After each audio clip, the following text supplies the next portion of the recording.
Assalamualaikum warahmatullahi wabarakatuh. Salam sejahtera dan semoga kita semua selalu dalam lindungan dan bimbingan Allah Subhanahu wa taala. Perkenalkan, saya Indah Yulika SSTM Kep, dosen tetap pada program studi pendidikan profesi bidan pada Sekolah Tinggi Ilmu Kesehatan Budi Kemuliaan.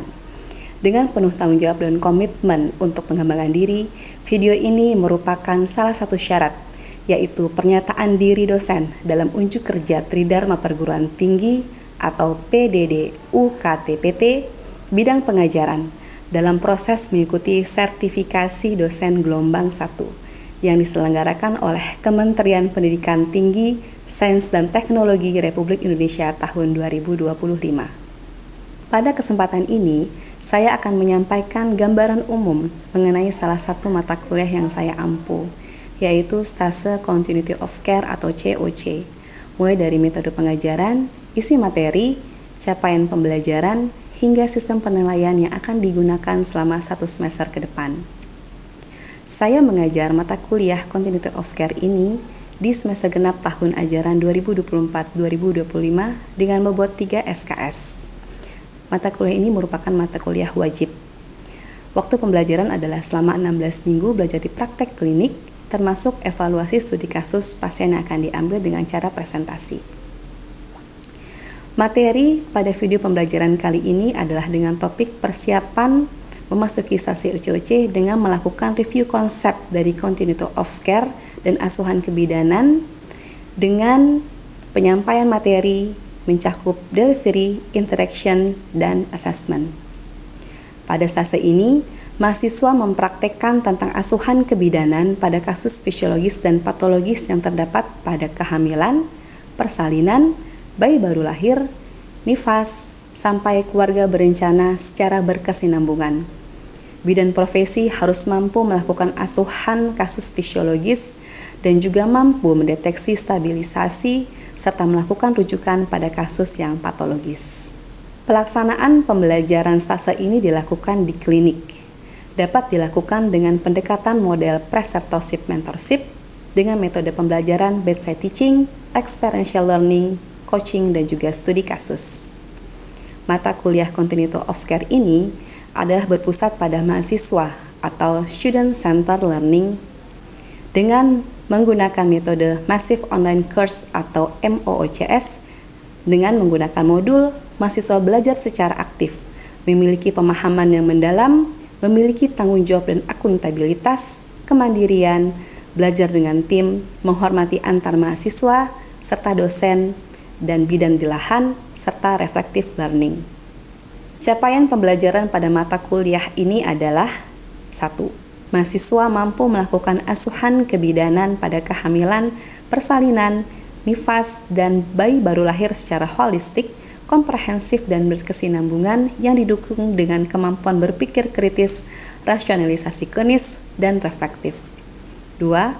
Mahasiswa mampu melakukan deteksi dini, konsultasi, kolaborasi, dan rujukan, didukung dengan kemampuan berpikir kritis, rasionalisasi klinis, lingkup asuhan kebidanan. Yang ketiga, mahasiswa mampu membuat pendokumentasian asuhan dan pelaporan pelayanan kebidanan sesuai dengan kode etik profesi. Yang keempat, mahasiswa mampu melakukan KIE, promosi kesehatan, dan konseling tentang pandangan persalinan secara proses fisiologis. Kelima, mahasiswa mampu merencanakan upaya pemberdayaan perempuan sebagai mitra untuk meningkatkan kesehatan perempuan, ibu dan anak, serta antisipasi masalah, pencegahan komplikasi, dan kegawat daruratan. Mahasiswa mampu membuat keputusan secara tepat dalam pelayanan kebidanan berdasarkan pemikiran logis, kritis, inovatif, sesuai dengan kode etik. Media pembelajaran dalam mata kuliah ini berupa modul yang disertai dengan RPS yang dapat diakses oleh mahasiswa pada laman SIMAK STIK Budi Kemuliaan. Bahan kajian dan materi pembelajaran pada mata kuliah ini diantaranya adalah yang pertama, asuhan kebidanan pada kehamilan, persalinan, dan bayi baru lahir, nifas, dan menyusui, serta keluarga berencana. Interprofesionalisme collaboration, etika profesi, serta pendokumentasian kasus. Sementara penilaian pembelajaran stase continuity of care adalah sebagai berikut. Yang pertama, laporan studi kasus individu sebesar 30%, laporan refleksi sebesar 20%, presentasi dari kasus atau studi kasus sebesar 40%, serta kelengkapan buku log yang terdapat pada SIMAK sebesar 10%. Penilaian dilakukan secara jelas dan terukur. Hasil penilaian disampaikan kembali kepada mahasiswa sebagai feedback untuk meningkatkan dan menghasilkan pembelajaran yang lebih baik. Referensi yang dapat digunakan oleh mahasiswa untuk menguasai atau mempelajari pada stase ini adalah diambil dari jurnal-jurnal update terkini dari continuity of care itu sendiri. Yang direkomendasikan ada 5. Yang pertama adalah yang dihasilkan dari Eri dan kawan-kawan, publikasi pada tahun 2020 dengan judul Models of Midwifery Care, a Mapping Review yang dikeluarkan oleh Europe Journal. Yang kedua adalah tulisan dari Gulliford pada tahun 2006 berisi tentang What is Continuity of Care. Yang ketiga adalah dokumen yang dibuat oleh WHO tentang Continuity and Coordination of Care, a Practice Brief to Support Implementation yang dipublikasi pada tahun 2018. Dua dokumen yang berikutnya adalah yang dipublikasi oleh ICM, yaitu tentang Philosophy and Model Midwifery yang dipublikasi pada tahun 2014, serta Midwifery-led Continuity of Care yang dipublikasi pada tahun 2021. Untuk selanjutnya, mari simak video pembelajaran pada mata kuliah Stase Continuity of Care.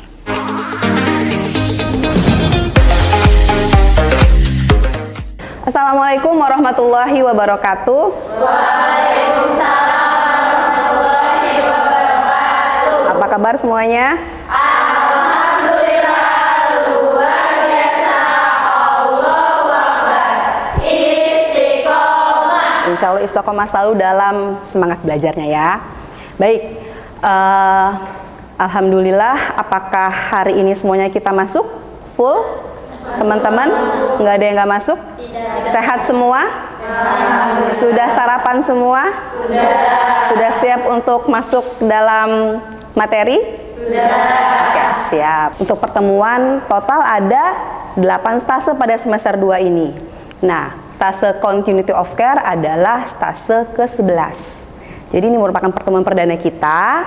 Saya akan menyampaikan, mereview kembali tentang Continuity of Care yang telah kalian dapatkan juga pada saat sarjana. Masih ingat? Pada saat semester 7 Comprehensive Case Pro mata kuliahnya? Masih ingat? Yang ngambil pasien, periksa hamil, tolong bersalinnya, bayi baru lahirnya, nifas sampai dengan perencanaan KB. Masih ingat? Masih. Ya, tapi kan pada saat itu kan kita dalam pendampingan, kalian masih dalam pendampingan. Nah, kalau pada profesi ini, untuk stase Continuity of Care itu sudah secara mandiri. Kan kalian sudah dibekali mulai dari sarjana semester 7. Sampai ingat kemarin semester 1 profesi sudah melalui stase kehamilan, stase persalinan, stase bayi baru lahir, stase nifas, dan juga stase KB sudah terlewati, sudah terlampaui, tugas-tugas semua sudah dipenuhi semuanya. Mata kuliah Comprehensive Case Pro. Bedanya adalah pada tahap profesi ini kalian sudah melakukan secara mandiri. Capaian pembelajaran stase pada stase Continuity of Care ini adalah kalian dapat melakukan asuhan kepada ibu hamil, baik secara fisiologis maupun patologis, termasuk mengidentifikasi kegawat daruratan dan tata laksana untuk merujuk. Selain itu juga demikian pula pada saat persalinan. Jadi kalian juga bisa melakukan asuhan persalinan baik yang fisiologis maupun yang patologis, termasuk identifikasi kegawat daruratan dan tata laksana untuk rujukan. Demikian juga terhadap bayi baru lahir, nifas, sampai dengan keluarga berencana. Yang akan dilakukan nanti adalah kalian mengambil 3 pasien. Mengambil 3 pasien, setiap pasiennya itu atau salah satu dari pasiennya itu haruslah bersalin secara spontan. Yang duanya lagi boleh secara SC persalinannya. Tapi harus satu dengan cara spontan dan ditolong oleh kalian. Jadi kriteria penilaiannya adalah pada fase CO ini kalian nanti ada studi kasus, ada presentasi kasus, ada melakukan refleksi terhadap kasus, dan juga memenuhi dokumentasi pada kasus. Pada pertemuan kali ini, saya akan mereview kembali bagaimana konsep dari continuity of care itu sendiri. Saya akan ingatkan kembali kalian agar kalian nanti dalam menjalani prakteknya mengambil pasien COC sesuai dengan standar dan konsep dan prinsip yang seharusnya. Cukup jelas? Baik, sekarang kita lihat ke layar. Kita kembali kepada layar, bahwa tujuan dalam stase COC ini adalah yang satu, atau tujuan dari pertemuan ini adalah yang pertama, mereview kembali prinsip asuhan kebidanan berkelanjutan, mengetahui tahapan persiapan pengambilan target pasien, memahami etika dan komunikasi dalam praktek COC, meningkatkan kesiapan teknis dan sikap profesional di lahan. Ya, ini adalah yang akan kita bahas hari ini atau saat ini. Ya, kurang lebih sekitar 30 menit ke depan kita akan menyampaikan ini. Mahasiswa mempraktekkan tentang asuhan kebidanan pada kasus fisiologis dan patologis yang terdapat pada kehamilan, persalinan, bayi baru lahir, nifas, dan keluarga berencana secara berkesinambungan. Bidan harus mampu memberikan asuhan pada kasus fisiologis dan mampu mendeteksi, stabilisasi, dan melakukan rujukan pada kasus patologis. Jadi kalian sudah mulai menjadi bidan profesi yang sebenarnya. Konsep dari continuity of care itu sendiri, ini telah pernah saya sampaikan pada waktu sarjana dan saya review kembali. Pada continuity of care itu sendiri ada dua definisi. Definisi yang pertama adalah proses di mana dokter pasien terlibat secara kooperatif dalam proses perawatan untuk mencapai tujuan perawatan medis yang berkualitas dan hemat biaya. Saya berikan contohnya. Ya, untuk yang pertama, ini contohnya adalah pada kondisi pasien dengan sakit, misalnya dia habis kecelakaan, misalnya kecelakaan lalu lintas. Nah, misalnya dia kena ada fraktur. Pertama dia fraktur di kaki misalnya. Dia butuh ke dokter apa saja. Kalau ada kecelakaan kena ada patah di kakinya misalnya, kira-kira butuh ke dokter apa aja? Ortopedi. Terus butuh dokter apa lagi? Frakturnya di ini deh, jangan ganti, bukan di kaki tapi di dada deh misalnya. Butuh ke dokter apa aja? Ortopedi, tulang dada kena. Terus apa lagi? Penyakit dalam perlu? Perlu. Mungkin juga dia butuh apa, kalau misalnya ada kegawatan harus ke dokter bedah kah misalnya. Nah, itu secara continuity. Contohnya pada yang membutuhkan layanan kesehatan berkepanjangan. Pada pasien diabetes, kan menahun tuh. Ya, pasien penyakit jantung misalnya. Dia harus mungkin dirawat dalam waktu lama di suatu rumah sakit. Nah, kalau yang tadi bedanya adalah si pasien itu bisa jadi dia berbeda-beda rumah sakitnya. Kalau yang nomor 2 ini dalam satu rumah sakit, dalam satu sistem. Berarti harus di klinik yang sama, di rumah sakit yang sama. Contoh Budi Kemuliaan. Nah, nanti ada pasien ibu hamil dengan diabetes, berarti nanti dia ke bidan, ke dokter obgyn, tapi di rumah sakit Budi Kemuliaan aja. Bisa kedua-duanya. Oke, sekarang kita lihat ya. Konsep ini itu diterapkan memang awalnya itu pada kesehatan untuk penyakit degeneratif yang lama ya, seperti itulah. Nah, tapi ketika sama ICM atau ICM, apa itu ICM?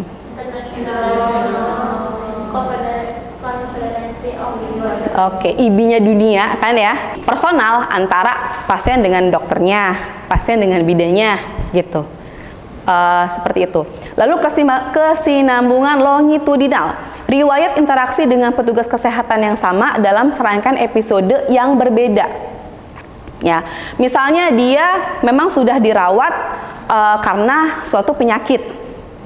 Nah, dia secara continuity tuh dia berobat lagi ke dokter tersebut. Nanti kontrol ulang lagi gitu terhadap dirinya.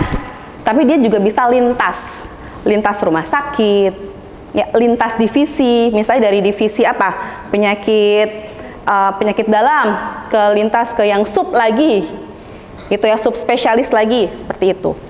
Yang terakhir adalah kesinambungan informasi, yaitu ketersediaan informasi klinis dan psikososial pada semua pertemuan dengan para profesional. Intinya adalah medreknya si pasien, riwayat kesehatan si pasien itu adalah bisa tersampaikan pada tiap dia kunjungan di masing-masing petugas kesehatan. Ya, jadi seperti itu. Dan itu akan menjadi suatu data penting kan, karena melihat riwayat perjalanan kesehatannya si pasien. Sampai di sini masih ingat materi ini? Ingat ya, ini kita review lagi aja. Oke, gimana dengan yang di kebidanan? Yang di kebidanan adalah, nah, jadi model MLCC ini adalah memberikan pelayanan kepada ibu dengan seorang bidan atau tim yang sama selama masa kehamilan, persalinan, masa nifas dengan keterlibatan bidang lain atau multidisiplin bila diperlukan. Kalau kita lihat di pelayanan kebidanan sekarang, kita nggak usah ngomong rumah sakit lah ya. Kalau rumah sakit kan udah jelas ya, dia ada sistemnya. Kalau misalnya di bidang praktek swasta, biasanya kan masih dengan karakteris Indonesia nih. Si pasien sudah trust kepada seorang bidan. Nanti sampai dia punya anak, anaknya juga ke bidan itu, gitu biasanya gitu ya. Bahwa bidannya juga yang harus aktif. Kalau misalnya pasiennya misalnya nggak kunjungan ya, bidannya yang nyamperin. Ada apa? Sampai kontak WA-nya itu emang bener-bener, jadi dia bisa kapanpun melakukan konsultasi kepada si bidan, jadi bidan pribadi gitu lah. Kan dokter pribadi ya, ini bidan pribadi. Gitu. Ada klinik-klinik yang menerapkan ini, dia punya karyawan misalnya 4 bidannya. Nah, masing-masing karyawan ini kalau udah ketemu sama si pasien, dia harus ngikutin pasien tersebut. Si bidannya harus ngikutin pasien. Saya dinasnya dinas pagi, dinasnya dinas malam, tapi pasien saya datang hari ini, datang pagi itu. Berapa persen yang fisiologis itu, berapa persen, patologis berapa persen? Persalinan, kehamilan, persalinan boleh. Kondisi ya, kondisi. Boleh angkat tangannya? Nggak salah, nggak masalah. Yuk. Boleh angkat tangannya? Nggak ada yang berani. 90 dan 10, mana yang 90, mana yang 10? 90% fisiologis, 10% adalah patologis. Itu data lama sih ya. Pengetahuan bidan adalah tentang promotif dan juga preventif. Preventif termasuk dari mengidentifikasi adanya kegawat daruratan atau ketidaknormalan. Didapatkan bahwa mau dia patologis, mau dia fisiologis, itu berefek pada kesejahteraan ibu. Artinya apa? Kalau dia fisiologis bisa tanya sama bidan dengan baik. Tapi kalau dia patologis, tepat kapan waktu merujuknya. Jadi luarannya pun akan tepat juga. Intinya bidannya harus cerdas. Ada yang mau bertanya? Oke, silakan. Izin bertanya Bu, tapi kenapa dari model midwife LED continuity of care atau MLCC ini bisa dibilang efektif ya untuk yang beresiko rendah maupun tinggi, itu kenapa bisa efektif dalam model ini Bu? Baik, terima kasih Rangga pertanyaannya. Bagus sekali, kamu menyimak dengan baik.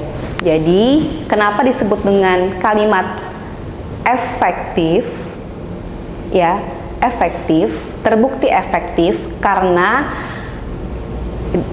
ini sudah merupakan hasil dari kajian berbagai macam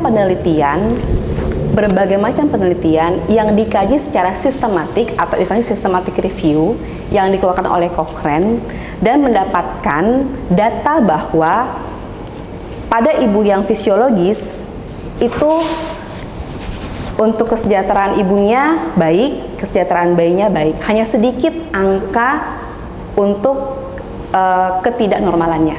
Tepat dilakukan rujukan oleh bidannya. Tidak terlambat, tidak berlama-lama, atau mungkin tidak terburu-buru untuk merujuk. Jadi sudah dikaji baik dari kesejahteraan ibu, luarannya, kesehatan ibu dan bayinya, termasuk dalam efektivitas biayanya. Lebih hemat biaya. Karena apa? Bidannya tahu, bisa memposisikan, bisa mengelola si ibu ini dengan baik. Kalau misalnya memang dia tidak perlu cek HB misalnya karena mungkin klinisnya bagus, semuanya bagus, ya nggak perlu cek HB kan? Karena untuk cek HB mengeluarkan uang.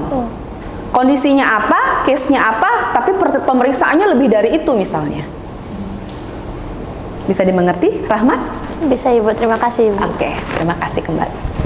Pernah di mata kuliah kehamilan, bengkak kaki, kompres, jahe gitu, ingat nggak? Ingat ya? Kan kita sampai punya, saya sering kali minta sama Natasha itu Google Drive-nya dong Natasha, terus saya mau lihat lagi apa sih yang kalian dapatkan, dan semua pada ngikutin ternyata dosen-dosen yang lain dengan konsep yang sama. Akan ada apa wacana baru gitu loh, akan ada sesuatu yang baru, insight yang baru dari kita melihat hasil penelitian kan, karena kita bidan itu kan sama perempuan, ya kan? Kalau sama-sama perempuan tuh lebih paham bagaimana kebutuhan psikologis perempuan gitu ya. Ya kan, perempuan itu butuh banyak bicara, perempuan itu butuh diperhatikan, ditanyakan gitu kan. Dan juga misalnya terkait dengan kondisi spiritual, budaya mungkin sekitarnya, yang mungkin terkait dengan kondisi kehamilan persalinan atau nifasnya si ibu.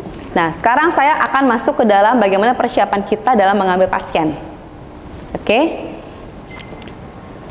Langkah awalnya, pertama, kalian Senin nanti akan sudah mulai terjun ke lahan. Kita nanti akan ketemu lagi sebelum kalian turun. Ya, kalian kumpul dulu di sini jam 8 pagi. Nanti kita akan sama-sama pergi ke lahan jam setelahnya. Oke? Nah, kalau nanti kalian sudah di lahan nanti, kan kalian akan ditempatkan di puskesmas di wilayah Jakarta Pusat. Jelas? Baik. Kalau kalian udah mendapatkan, saya akan ambil pasien yang ini, lakukan pendekatan dan komunikasi efektif tadi melalui informed consent ya kepada ibunya. Sampaikan bahwa kalian adalah mahasiswa tingkat profesi, kalian sudah bergelar sarjana kebidanan, dan kalian sekarang sedang ambil tahap profesi. Sampaikan kalau kalian sudah menjadi sarjana kebidanan. Begitu. Artinya kalian sudah mempunyai ilmu-ilmu untuk bisa mendampingi pasien. Jika sudah oke, pasien setuju, isi dan jelaskan tentang informed consent yang tadi sudah saya sampaikan juga. Akan ada lembarannya. Ya. Untuk langkah awal ini apakah ada yang bingung? Jelas semua? Jelas semua ya? Oke. Ada yang ngantuk nggak? Nggak ada ya. Kalau ngantuk, ya. Bagaimana riwayat dia dalam dalam pemeriksaan labnya, semua dipelajarin.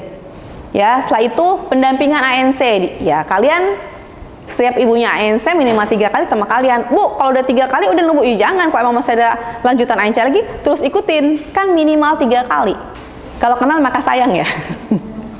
Jadi nanti kalau misalnya ibunya tuh udah trust sama kalian, nanti kalau ibunya mules, dia pasti need you, butuh kalian. Kan jadi bidan pribadinya tadi kan. Menyenangkan loh punya bidan pribadi ya. Dibantu banget kan gitu. Nah, kalian akan dihubungi oleh pasien mau malam, pagi, siang, habis dinas malam, ternyata pasien paginya itu ikutin. Itu pasien kalian. Termasuk neonatusnya juga. Ya kan, sekaligus ke ibu, sekaligus ke bayi juga kan. Nah, terus pelayanan KB. Nah, pelayanan KB ini bisa disisipkan pada saat kunjungan masa nifas ini. Dia tidak terpisah sendiri. Oke, saya boleh minta tolong dari kalian untuk membacakannya. Boleh dengan Indri, silakan. Apa saja etikanya? Etika dan komunikasi, jaga kerahasiaan data pasien. Gunakan bahasa yang sopan dan mudah dipahami, hormati hak ibu untuk menolak, selalu minta izin tertulis, yaitu informed consent, libatkan keluarga dengan persetujuan ibu. Baik, terima kasih Indri. Ya, ini adalah prinsip kita nanti dalam ketemu dengan pasien. Jangan memakai bahasa slang, ya bahasa slang itu bahasa apa? Ya mungkin kalau misalnya nanti ibunya adalah seusia kalian, selama itu masih sopan, dipersilahkan. Kalian harus memposisikan diri kalian, saya sudah menjadi seorang bidan. Profesi saya adalah bidan. Seorang profesional akan selalu menjaga etika dia dalam dia berinteraksi dengan pasien. Kalian bisa lihat lagi, baca lagi. Sekarang kita evaluasi yuk. Saya kasih waktu 15-20 detik untuk membaca soal. Dan nanti barang siapa yang bisa menjawab, poin akan saya tambahkan. Kita evaluasi pertemuan hari ini ya. Untuk persiapan kalian, nanti turun ke lahan praktek untuk mengambil pasien pada fase COC. Jadi dari kasus ini kira-kira bentuk atau dimensi dari continuity of care yang manakah? Ya, jadi apakah jawaban di depan dari kasus di atas? Tadi sisi tengah udah, sisi sini udah. Dita, silakan. Untuk jawaban di kasus tersebut itu jawabannya kesinambungan informasi, karena dilihat dari data tersebut bahwa ada kesinambungan di data kasus kehamilan yang pertama dengan kehamilan yang kedua, sehingga di kehamilan yang kedua bisa kita lebih antisipasi ke depannya, seperti itu. Bagus sekali. Beri tepuk. Mantul. Mantap, mantul. Tepuk mantul.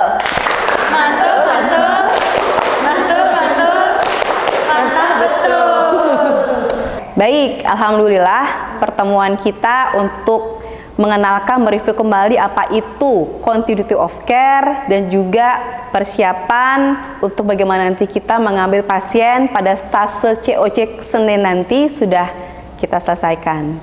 Semoga apa yang dan sudah juga dilakukan evaluasi bahwa ada 4 dimensi dan terutama tadi dimensi informasi, bangun hubungan empatik yang baik dengan bidan di sana, di klinik, dengan pasien, dengan keluarga pasien. Lakukan pemantauan secara aktif berkomunikasi dengan pasien via WA dan sebagainya. Catat setiap asuhan dengan sistematis, catat di buku kalian, catat di logbook yang ada di SIMAK. Konsultasikan jika ada masalah ke bidan di sana atau dengan dosen, jangan ditunda-tunda. Segera konsultasikan jika ada masalah. Dan bersikaplah profesional dan responsif. Terima kasih. Sekian video rekaman pembelajaran mata kuliah pada stase Continuity of Care pada program studi pendidikan profesi bidan Sekolah Tinggi Ilmu Kesehatan Budi Kemuliaan. Video ini merupakan satu syarat penyusunan dokumen pernyataan diri dosen dalam unjuk kerja Tridharma Perguruan Tinggi atau PDD UKT-PT. Semoga dapat menjadi pertimbangan baik dalam proses pengajuan sertifikasi dosen gelombang yang 1 ini pada tahun 2025. Terima kasih. Wassalamualaikum warahmatullahi wabarakatuh.